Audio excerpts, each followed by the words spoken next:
دا ریاض وایي الوتکه د هر وخت په همدې زاویه راکوزېږي.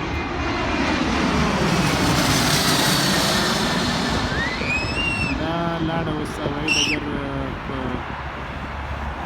ځغللیکې ته نږدې سو یا ځغللارې ته. دا الوتکه چې ورباندې روانه ده دې ته رنوې ځغلیکه یا ځغللاره وایي. او الوتکه هوایي ډګر ته راغله. هوایي ډګر ته الوتنې کېږي. د الوتکه او الوتنې توپیر همدا ده. هوایي ډګر سره مې خبرې په دې مناسبې ونه بللې چې الوتکو شور هم او څنګ کې را سره سړک تېر و، د ګاډو شور هم و.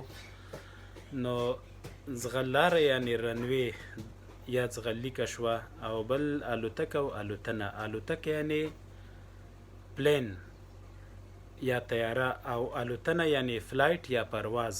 په دې کې ځینې خبریالان هم تېروتنه کوي. هوایي ډګر ته الوتکه راغله، خو داسې نسي ویلی چې هوایي ډګر ته الوتنې راغلې.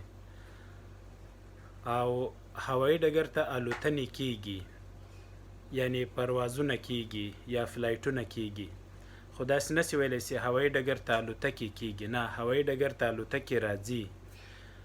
او بل الوتکه کېناسته یا الوتکه هوایي ډګر کې کوزه سوه، هوایي ډګر نه الوتکه پورته سوه. دا خبرې سوې. یو بله خبره، څو ورځې مخکې فیسبوک کې کسانو ویل چې د الوتکې او چورلکې توپیر څه ده. الوتکه چې ده طیارې ته وایي یا ایروپلین ته وایي. چورلکه چې ده ځینې خلک ورته څرخکه هم وایي، دا هلیکاپټر ته وایي. هلته بیا چا لیکلي وو چې کومه الوتکه سپرلي وړي هغه الوتکه ده، او چې پوځیان وړي یا بمبار کوي هغه چورلکه ده. نه، داسې نه ده. چورلکه یعنې هلیکاپټر. بمبار خو په الوتکو له لارې هم کېږي، لکه بې پیلوټ الوتکې سوې یا B-250 الوتکې. په بمبار یا پوځیانو وړلو پورې خبره نه ده.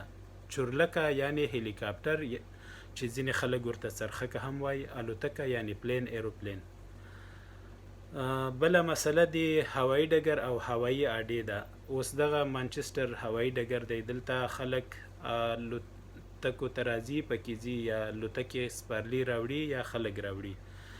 هوایي اډه چې ده بیا دې ته وایي چې مثلا هلته تقریبا د پوځیانو د ځای لپاره کارېږي. هم هوایي ډګر وي، هم پکې پوځیان میشت وي، هم دغه ځای نه به مسافر یا سپرلي به د پوځیانو ځي، هم به د همغه ځای نه عملیات کوي، یا به پکې دوی د یو عملیاتو لپاره تیاری نیسي.